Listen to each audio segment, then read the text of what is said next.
सर्वप्रथम मैं धन्यवाद करता हूं शीर्ष नेताओं का जिन्होंने मेरे को इस लायक समझा जो किसान और सामाजिक उसमें रीढ़ की हड्डी की व्यवस्था के लिए जो ये प्रस्ताव प्रस्तुत करने के लिए कहा, तैयार करने के लिए कहा। मेरे साथ कन्वीनर रघुवीर रेड्डी व बहुत सारे साथियों ने सुझाव दिया जब हमने ये प्रस्ताव रखा है। आप जानते हैं खेती मानव सभ्यता की बुनियाद है। यह दुनिया में सबसे नेक और परोपकारी और स्वतंत्र व्यवसाय है। तभी तो कहावत है, उत्तम खेती मध्यम व्यापार, निखत चाकरी भीख नकार। यह प्रकृति की गोद में पली ऐसी जीवन शैली है जो ऊर्जा, उत्साह, उदारता जैसे मानवीय गुण पर टिकी है। सौभाग्य से मैं भी एक किसान हूँ, लेकिन मौजूदा सरकार की संवेदनहीनता के कारण आज किसान उदास है, दुखी है, आंदोलित है, आत्महत्या कर रहा है। आज भारत का किसान ना तो खुश है ना खुशहाल है। लेकिन किसान बेसहारा नहीं है, किसान बेचारा नहीं है, किसान चुप है लेकिन गूंगा नहीं है।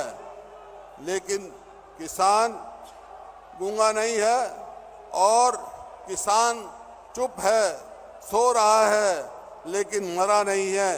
किसानों के पसीने से मिट्टी सोना उगलती है, लेकिन किसान का खून जब मिट्टी में मिलता है तो क्रांति जन्म लेती है। कांग्रेस पार्टी उनकी आवाज़ है, उनके समर्थन में है, उनकी तकलीफ की साझीदारी है। कांग्रेस पार्टी हमेशा से किसानों का साथ रही है।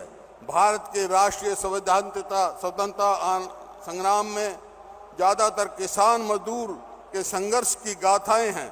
सरदार पटेल, महात्मा गांधी, सरदार किशन सिंह, लाला लाजपत राय, बिरसा मुंडा, तिलका मांझी, वीर नारायण सिंह, दिगंबर विश्वास, वासुदेव, बलवंत फड़के जैसे अनेक ऐसे देशभक्त किसान व कांग्रेस नेताओं ने अंग्रेजों के अन्याय और अत्याचार के विरुद्ध लड़ाई लड़ी है। आज़ादी के बाद पंडित जवाहरलाल नेहरू ने एक बात कही थी, everything can wait but not agriculture, कि वो इस बात को समझते थे। उसके बाद इंदिरा जी ने बैंकों का राष्ट्रीयकरण किया, किसानों के लिए बैंकों के दरवाजा खोले। राजीव जी ने पंचायती राज की कल्पना करी और यूपीए सरकार में सोनिया जी के नेतृत्व में मनरेगा आया और बहुत सारी ऐसे चीज़ें हुई। राहुल जी ने न्याय की कल्पना की जो मैनिफेस्टो में डाला, और लाल बहादुर शास्त्री ने जय जवान जय किसान का नारा दिया। जय जवान जय किसान पूरे ग्रामीण का जीवन मंत्र है। जब खेत के किसान वर्दी पहन लेता है तो सेना का जवान कहलाता है, जो देश की सीमाओं की रक्षा करता है। किसान देशवासियों को भूख से बचाने के लिए खेतों में पसीना बहाता है और जवान देशवासियों की जान और सम्मान में दुश्मनों की उससे बचाने का सीमा पर अपना खून बहाता है।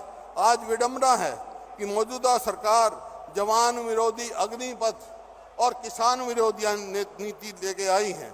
आपने देखा, किसान का आदिकाल प्रकृति से संघर्ष कर रहा है। वो सूखा, अकाल, ओला पाला, बाढ़, बीमारी, कीट पक्षी, पशु, जंगली जानवरों से ताकतों से लड़ता रहा। लेकिन अमृत काल में उस मनुष्य की लालची प्रवृत्ति और मंडी की शोषक शक्तियों से भी लड़ना पड़ रहा है। किसान जो है, किसान कल्याण के लिए ये आवश्यक है कि यह किसान के प्रति दृष्टिकोण बदलना होगा। तभी हमारे नीतिकार सोच रवैये से में बदलाव आएगा। किसानों को कृषि उत्पादन का साधन मात्र न मानकर उससे अलग स्वतंत्र अस्तित्व को मानकर उसकी मानवताएं, आशंकाओं और आवश्यकताओं की प्राथमिकता देनी होगी। तभी उसकी जिंदगी जो है वो खुशी और खुशहाली आएगी। हमने निम्न प्रस्ताव मुख्य बिंदु में आपको बताऊंगा जो किसान की खुशहाली के लिए और मजदूर के लिए, क्यों किसान और मजदूर जो खेती हर मजदूर है वो उनकी खुशहाली के लिए हमारे विभिन्न मुख्य प्रस्ताव इस प्रकार से है। एक तो कर्जदार आज जो 2014 में 9.60 लाख करोड़ कर्जा था किसान पर, आज बढ़कर 23 लाख करोड़ हो गया। इस सरकार ने आमदनी दुगनी नहीं की, कर्जा दुगना से ज़्यादा कर दिया।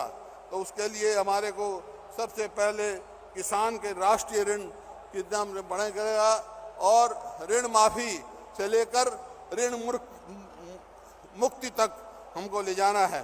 किसानों को कर्ज के तत्काल राहत प्रदान करने के लिए प्रत्येक किसान के लिए एक मुश्त 6 लाख रुपया तक का कर्ज माफ़ करने की योजना शुरू की जाएगी। हमारा इसमें है लक्ष्य है किसान के बोझ दबे अपने किसान और कर्ज माफ़ी फ़ायदा दिलाकर कर्ज से पूर्ण छुटकारा पाएँ। इसी प्रकार से एमएसपी का सवाल है। एमएसपी जो है वो C2+ स्वामीनाथन फार्मूले पे आंकी जाए और इस पे एमएसपी जो है उस पे जो जमीन की नीलामी ना हो, जमीन की नीलामी ना हो, उत्पादन लागत की बजाय में बदला जाए। अदरक, लहसुन, हल्दी, मिर्च आदि, टमाटर आदि एमएसपी से बाहर फसलों को भी एमएसपी में शामिल किया जाए और वनवासियों के लिए 4 गुना दिया जाए। ये इसी तरह प्रधानमंत्री फसल बीमा योजना है।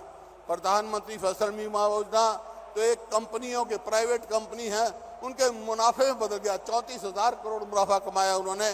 तो हमारा सुझाव है कि ये प्रस्ताव है कि इसको पब्लिक सेक्टर में लाया जाए, नो प्रॉफिट नो लॉस पे, और कंपनियों को घाटा, इंश्योरेंस कंपनी को घाटा की वजह हो तो रिवॉल्विंग फंड बनाया जाए और फसल के नुकसान का आकलन सरकार करे, बीमा कंपनियां नहीं, ताकि बीमा कंपनियां द्वारा समय पर पर्याप्त मुआवजा सुनिश्चित किया जाए।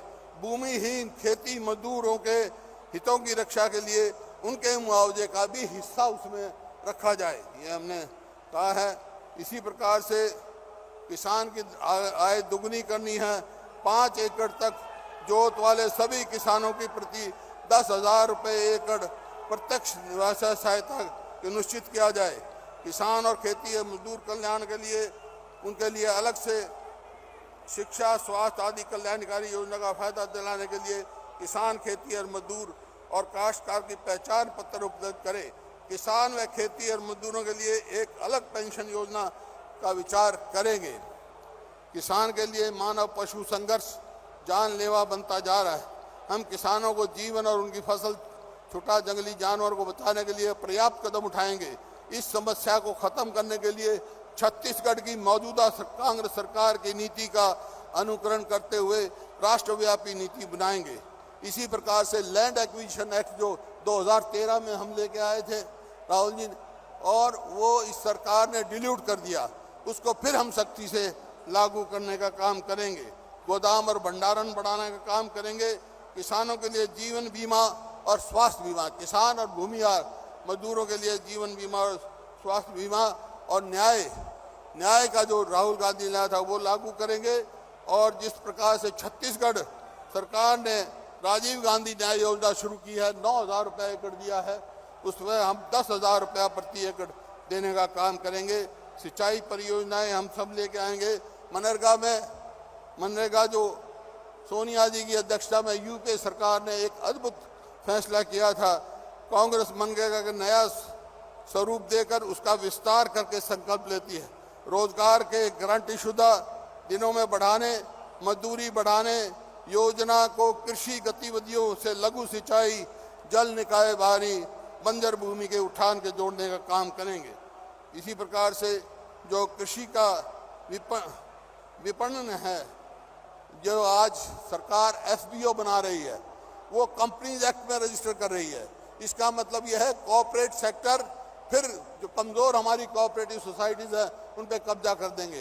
तो एफपीओ की रजिस्ट्रेशन केवल जो है कोऑपरेटिव एक्ट के अंडर होना चाहिए, ऐसा हम कर रहे हैं। इसमें एफपीओ के डाइवर्सिफिकेशन का हम पॉलिसी बनाएंगे और कृषि जो है मूल्य प्रदान के लिए जो एमएसपी टू एमआरपी हमारी मिनिमम सपोर्ट प्राइस है, लेकिन उसके लिए जो प्रोडक्ट्स है एमआरपी है उसका डिफरेंस 50% से ज़्यादा नहीं होना चाहिए।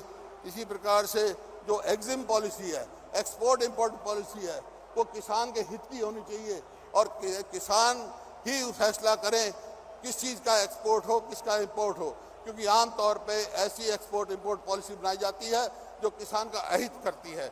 इसी प्रकार से हमारा पशुधन, डेयरी, बागवानी, हरित और शरेत जो फिशरीज है, एनिमल हस्बेंड्री है, पोल्ट्री है, उसके लिए हम बढ़ावा देंगे उस चीज़ में। और सब्सिडी इनपुट जो ये सरकार घटा रही है, लागत बढ़ा रही है, आमदनी घटा रही है किसान की, सब्सिडी इनपुट को हम बढ़ाएंगे। इस तरह रबर के किसान जो हैं, जो रबड़ पैदा करते हैं, वो आज संकट में है। जो नया ये कानून लेके आ रहे हैं उसको हम नामंजूर करेंगे और 250 रुपया जो है प्रति किलो उसका MSP घोषित करेंगे। क्लाइमेट उससे जो चेंज होती है उसमें भी हम करेंगे। निष्कर्ष मेरा यही है कि भारतीय राष्ट्रीय कांग्रेस जानती है कृषि की औसत जमीन लगातार कमी होने से खेती अब भावी पीढ़ी के हिस्से को टिकाऊ नहीं रख सकती। इसलिए हम कृषि के अलावा मानव विकास के बुनियादी ढांचे और रोजगार के अवसर पैदा करने के लिए भविष्य की योजना तैयार करने का संकल्प लेते हैं। संक्षेप में, भविष्य में कृषि को लाभदायक बनाने के लिए 5 सूत्री कृषि कार्यक्रम अपनाना होगा।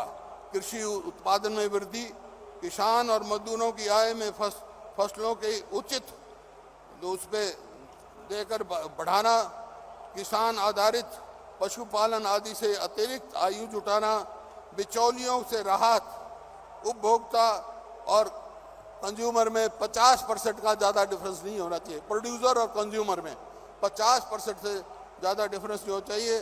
कृषि को लाभकारी व कृषि मूल्यांकन बनाने के लिए उद्योग में किसानों के लिए मजदूर व कारीगरों की भागीदारी जरूरी है। इन्हीं शब्दों से मैं जो ये हमारा प्रस्ताव है, रेजोल्यूशन है, उसको समर्थन कर रहे हैं, सबसे मेरा निवेदन है हाथ खड़े होकर मंजूर कर दें उसको, और जो विरोध कर रहा है वो भी खड़ा हो जाए।